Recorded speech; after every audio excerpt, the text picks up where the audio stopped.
Bharatiya Janata party के वरिष्ठ नेता और वर्तमान में महाराष्ट्र के राज्यपाल सीपी राधाकृष्णन को एनडीए ने उपराष्ट्रपति पद का उम्मीदवार घोषित किया है।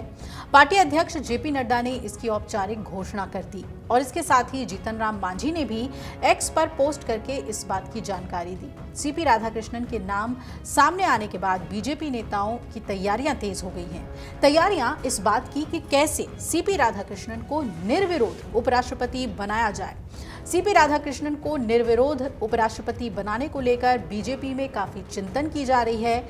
इसी बीच सूत्रों और बाकी मीडिया रिपोर्ट्स के मुताबिक खबर यह है कि सीपी राधाकृष्णन को निर्विरोध उपराष्ट्रपति बनाने के लिए रक्षा मंत्री राजनाथ सिंह ने फोन पर एक विपक्षी नेता से बात की है।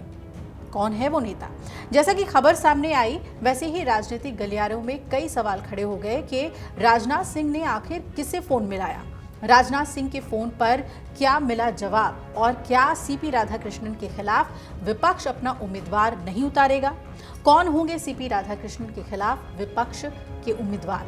दरअसल सूत्र ये बता रहे हैं कि रक्षा मंत्री राजनाथ सिंह ने 17 अगस्त की शाम को कांग्रेस अध्यक्ष मल्लिकार्जुन खड़गे से फोन पर बात की और एनडीए के उपराष्ट्रपति पद के उम्मीदवार सीपी राधाकृष्णन के लिए उनसे समर्थन मांगा। उपराष्ट्रपति पद का चुनाव 9 सितंबर को होगा और सूत्रों के अनुसार एनडीए की ओर से ये चुनाव राजनाथ सिंह की देखरेख में होगा। ये भी बताया कि केंद्रीय मंत्री किरण रिजिजू को चुनाव एजेंट बनाया गया है। उपराष्ट्रपति पद के चुनाव के लिए एनडीए ने रविवार को महाराष्ट्र के राज्यपाल सीपी राधाकृष्णन के नाम का ऐलान किया और ये घोषणा बीजेपी के राष्ट्रीय अध्यक्ष जेपी नड्डा ने दिल्ली में पार्टी संसदीय बोर्ड की बैठक के बाद की।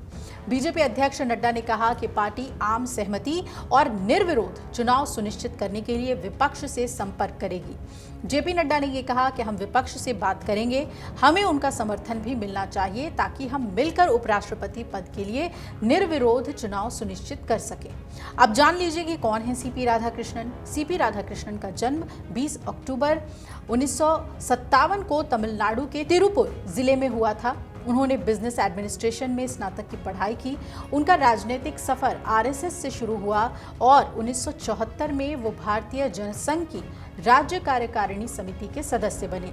ये ओबीसी समुदाय कोंगू वेल्लार यानी कि गाउंडर से आते हैं और इनकी पत्नी का नाम आर सुमति है। साल 1996 में इन्हें बीजेपी तमिलनाडु का सचिव बनाया गया और इसके बाद 1998 में कोयम्बटूर से ये पहली बार लोकसभा सांसद चुने गए और 1999 में फिर से जीत का परचम लहराया। साथ ही संसद में उन्होंने टेक्सटाइल पर स्थायी समिति के अध्यक्ष के तौर पर भी काम किया।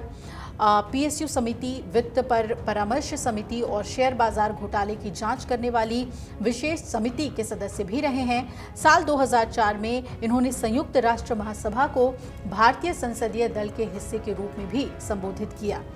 ताइवान जाने वाले पहले संसदीय प्रतिनिधिमंडल का भी सीपी राधाकृष्णन हिस्सा थे। 2004 से 2007 तक वो बीजेपी तमिलनाडु प्रदेश अध्यक्ष रहे और इस दौरान उन्होंने 19,000 किलोमीटर की लंबी रथ यात्रा निकाली जो कि 93 दिनों तक चली। इसी यात्रा में उन्होंने नदियों को जोड़ने, आतंकवाद खत्म करने और समान नागरिक संहिता लागू करने, छुआछूत खत्म करने और मादक पदार्थों के खिलाफ अभियान जैसे मुद्दे उठाए। माना यह जाता है कि इस यात्रा में इनका राजनीतिक कद काफी बढ़ गया था। इसके अलावा उन्होंने 2 पद यात्राएं भी की। 2016 से 2020 तक वो कोचिन स्थित कोयर बोर्ड के अध्यक्ष रहे और उसके नेतृत्व में कोयर निर्यात 2532 करोड़ रुपए के उच्चतम स्तर पर पहुंचा। 2020 से 2022 तक वो बीजेपी के ऑल इंडिया प्रभारी रहे और उन्हें केरल का जिम्मा सौंपा गया। अब बात कर लेते हैं उनके राज्यपाल और उपराज्यपाल के तौर पर कार्यकाल की। तो 18 फरवरी 2023 को उन्हें झारखंड का राज्यपाल नियुक्त किया गया और उन्होंने मात्र 4 महीने में राज्य के सभी 24 जिलों का दौरा किया, जनता और प्रशासन से सीधे संवाद किया। 31 जुलाई 2024 को उन्होंने महाराष्ट्र का राज्यपाल बनाया गया और इसी बीच साल 2024 में उन्हें तेलंगाना का भी राज्यपाल बनाया गया था।